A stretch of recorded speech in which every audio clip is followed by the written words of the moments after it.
Hey guys, it's Christopher Kokoski, and today I wanted to talk about an article I recently wrote on Medium called Five Editing Tips That Made Me $10,000. The truth is, it's made me a lot more than $10,000, but I thought that that was a pretty good part of the title. I thought it worked well for the title. It was published in Started Up, formerly known as Startup, one of the biggest active publications on Medium. So I was excited, very excited to get it into Started Up. And I wanted to go over the five editing tips that made me $10,000. So sit back, relax, subscribe, and let's get into it. First of all, I've been studying writing for about 20 years, and I have written tons of articles. I've been a co-author of peer-reviewed journal articles. I've written several novels that are published on Amazon. I have also written nonfiction books published on Amazon, and I'm working on a few other books right now as well. I also write on Medium, and I have been able to make, since starting last November, at the end of last November, 2020 is when I started, and I made some other videos about my first, second, and third month earnings. And so far, I've been able, in the last 2 months, been able to make over $1,000 per month on Medium. I say that just to hopefully lay down some credibility. So the first tip of the five is only edit the pages you want to publish. Now, I wrote another article called My Dentist Gave Me the Best Writing Advice Ever, and that's true. Now, he didn't know he was giving me the best writing advice ever. What he actually said was only brush the teeth you want to keep. And that sentence has just stuck with me ever since he said it. It's such a simple sentence, but it has this mind-bending trickery almost that I really love as someone who loves language. And so when I heard it, when I heard that sentence, only brush the teeth you want to keep, immediately my mind followed this chain of thought. I want all my teeth. Of course I do. And that's the point. How clever. The whole point of only brush the teeth you want to keep is that you do want to keep all your teeth, so brush all of your teeth. It's just a very simple sentence. But what I did was I interpreted that and translated it into something for writing, a writing and editing tip. And so what I said was only edit the pages you want to publish. And I don't know about you, I want to publish all of the pages I write. I don't want to waste my time. You probably don't either. You probably want to publish all of the pages you write. So only edit the pages you want to publish, which just is just a simple reminder to edit every single one of your pages. It's tempting to skip a page or a paragraph of editing, especially if you're writing something long, like a longer article, or maybe ebook or a full-length novel. You get tired, you want to move on to the next idea, the next page, the next storyline. This tip, only edit the pages you want to publish, reminds you that skipping is a mistake. And I really believe also what August Wilson is saying here, that keep your hands moving. Writing is rewriting. Rewriting is the heart of writing. I used to hate editing and revising. Now I've learned to love it because it helps me enhance everything that I write, whether it's a novel, a story, a book, or an article. So only edit the pages you want to publish.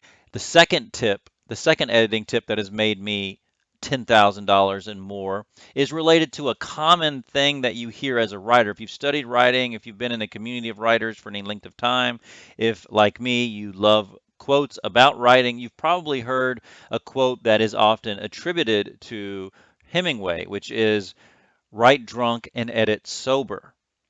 Now, I love that because I think there's a lot of truth to it, but again, I love to play around with language, so I changed it up a little bit and I came up with write like a serial killer, edit like a nun. It's the same idea as write drunk, edit sober, but it just puts my personal spin on it. I've also heard something recently that's very similar. It says write like a dog, edit like a cat. And in each interpretation, it's basically saying the same kind of thing. First of all, write with the freedom and the frenzy of a serial killer. Write with the abandonment of reckless drunkenness or murder. Write with the energy and the passion that's associated with dogs. And then, once you're done writing, edit sober. Edit with the careful scrutiny, the precision associated with nuns and cats. So write like a serial killer, edit like a nun. The next and third tip that made me over $10,000 I call cake editing. And now I took this idea from Neil Strauss. Now, he is a former newspaper journalist. He's also the author of The Game, which was it is still a bestseller, popular book about the underground world of pickup artists. It's a really good book. If you haven't read it, check it out. It's very interesting. And Neil lived a colorful life of excess. But in one of his podcasts that he did with Tim Ferriss, he described his writing process as divided into three writing phases. And I, again, took that and I turned it into both writing but also editing phases. So here they are. Three of them are edit for yourself, edit for readers, and edit for your enemies. It's a three-step process.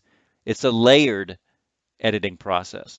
That's why I call it cake editing. Each editing phase is like another layer of the cake. Here's how it works. The first layer is to edit for yourself. That is, just edit based on your own personal preferences for formatting. Most of us have a certain cadence we like in our writing. We have certain words and phrases that just sound good to us that we like. So first, edit for yourself. The second layer, the second pass over your material is to edit for your readers. Ask yourself questions like, how can I add more value here? And will the reader thank me for this? Now, the third phase, third layer of that cake is to edit for your enemies. In other words, read your work, your article, your novel, your book with scrutiny through the perspective and lens of somebody very critical, that someone who's just looking for any mistake, any problem, any way to misinterpret what you are saying. The cool thing about that last editing layer is that it allows you to be more objective with your writing. You'll be able to look at your writing through a very unique lens that helps you catch mistakes and prevent negative reader feedback. Now, you're still going to screw up. I still screw up. I still get blasted by critics. However, cake editing will help minimize the backlash. Fourth tip that has made me over $10,000 I call rubber banding. Rubber banding is actually a video game term. It is a term used in usually race car games that if you ever notice when you're playing a race car game that there's always seems to be one of the other cars, like the computer cars, the enemy cars, that just seems to always be close to you. In other words, the car rubber bands towards you or rubber bands ahead of you so that it's a close racing competition each time that you play. So that's the basic idea of it. Now I apply that same idea, that same rubber banding concept to editing. And here's how I do it. I snap ahead. I snap that rubber band ahead to look at my goal for the writing, my big goal for the article or the novel or the book. Next, I snap backwards to slow myself down so I don't rush through my editing. I snap sideways to consider alternatives to sentence structure, word choice, and examples. I snap upwards to look at the big picture so that all the parts of the article fit together into a cohesive whole. And then I snap downward to go deeper into the editing of words, meanings, associations, symbols, and emotions. Fifth and final editing tip that's made me over $10,000 I call cursive editing. It's a simple optical application of the idea of reading your work out loud. Every time that I write something, I read it out loud if it's short. Now, if it's longer, I don't want to read a whole novel out loud, so what I'll do is I will do what I call cursive editing. Basically, what you do in cursive editing is that you take your text that you wrote, like the text that I have on the screen, and you change the way it looks. You can change the text into all cursive, into all bold. You can raise the font so it's much bigger or maybe much smaller, but that might be hard to read. For example, I can change all of this into italics, and it allows you to look at your writing more objectively. as if for the first time. It's just another way to trick your brain into viewing your writing as if for the first time. With fresh eyes, more objective, you're more likely to pick out mistakes. Hopefully, they'll work just as well or even better for you than they have for me. Here's hoping that you'll make $10,000 and much, much more. Now, guys, if you are here new, please like this video, please subscribe. I recently made a list of recommended tools for writers on my website. I'll put a link to those tools in the video description. Check those out. Thank you so much for watching this video. Let me know in the comments what was your favorite editing tip. Thank you so much for watching. I'll see you at the next video.